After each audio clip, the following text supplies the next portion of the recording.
My discipleship with Bill, since I came home from incarceration, and I was locked up in the Michigan Department of Corrections for about just over 2.5 years. When I originally came home, I thought that I had the whole situation under control. Like I was figured I was in charge of my own life, and I did pretty well for a short amount of time. And then I kind of stumbled fairly quickly. I hit a bump in the road. I got put into KPEP, which is kind of like a halfway house type of living situation. And when I came back out, when I had the opportunity while still in KPEP to come back out, I met with Pastor Bill and kind of rekindled my faith here at the program. And as time went on, I really used that to really gather and gain knowledge. As I read the Bible, I could always call on Pastor Bill to answer different questions that I had.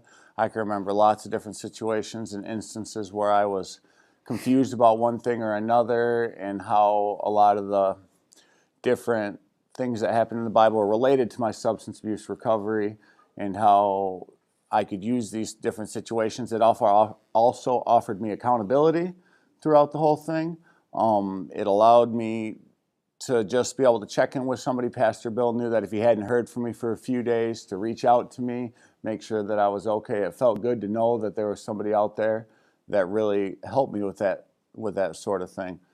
It really helped me understand the faith better. I wasn't aware of a lot of the things, the blessings of the Spirit, and a lot of the other things that I didn't know growing up. With the little bit of time I had in the church growing up, I wasn't aware of a lot of the things that were available to me from the Bible. And having a mentor or discipleship with Pastor Bill really made all the difference in my own road to recovery and coming home from prison.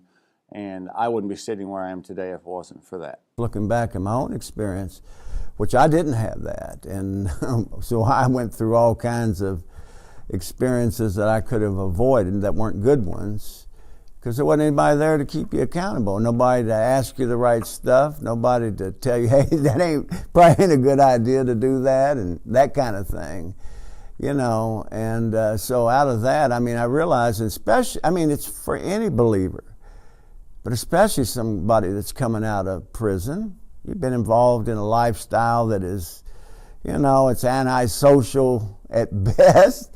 And so just life in general, you need somebody to walk with you just in everyday life, how to get it figured out, how I can take what I'm learning from the scriptures and make it applicable, how do I make this thing work, right?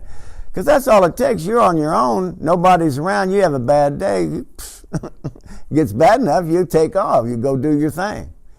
Where if you got somebody you're going to be accountable to, and they're there for you, really there for you, well, at least you'll take a second thought before you go do something stupid. You think, you can call, hey, this is really whatever bothered me, or I'm about ready to do this, and man, just to have somebody there that will listen. Somebody that's there, they'll do whatever to help you so you don't have to do some of that stuff. It's huge. It makes all the difference. At the end of the day, the bottom line is, Jesus said that's how you got to do it. This is how it works, right? He didn't tell you go make church members. He said go make disciples. And there's only, it's relational. You can't do it any other way. And so, no, it makes sense when you sit down and think about it. If what you're really after is get people really seriously following the Lord and life being redeemed, this is how you do it. It started as a lot more intensive. I spent a lot of time up here with Bill at the church, and then it was almost daily phone calls to Bill all the time, just kind of checking in. And I needed it at that point a lot. I had a lot going on. I was kind of teetering on the edge, so to speak. So I was always reaching out to Bill. As time progressed and the months went by, we kind of went to once or twice a week. We would meet and usually have dinner somewhere. Nothing too extravagant or anything. We would usually either go back to his apartment or hang out there. We'd go over scriptures or any questions that I had. At the end of us talking, I would have something to take away from it to work on. We don't meet as much like for dinner or coffee as often as we used to, but still here and there. I would say 2 to 3 times a month, we would still have a chance to get together. But I still talk to him on the phone at least once or twice a week in the meantime, just especially, and if I need any advice or if I encounter any situations, Bill's always the first one that I call. Yeah, just thinking about it, if a guy wants to be a plumber, you don't just get a license and go start plumbing. You have to work with somebody else that is a master plumber for a certain length of time, and you learn from him. You walk with him every day. You learn all the stuff from him. They don't just tell you, read the book and you can be a plumber, or whatever the trade is. Any real trade, you got to have somebody that already been there and done it that you can walk with.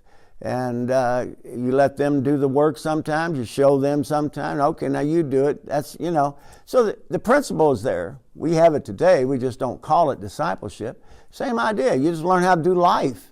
And best way to do it is model it. It's not about just telling somebody. You can go get a Sunday morning meeting and hear that. You need somebody who can model. They can, oh, that must be how you do this. Oh, that's it, And it's just like in life, if you're a parent with your kids, they don't know nothing, but they're watching you, and they're trying to figure it out.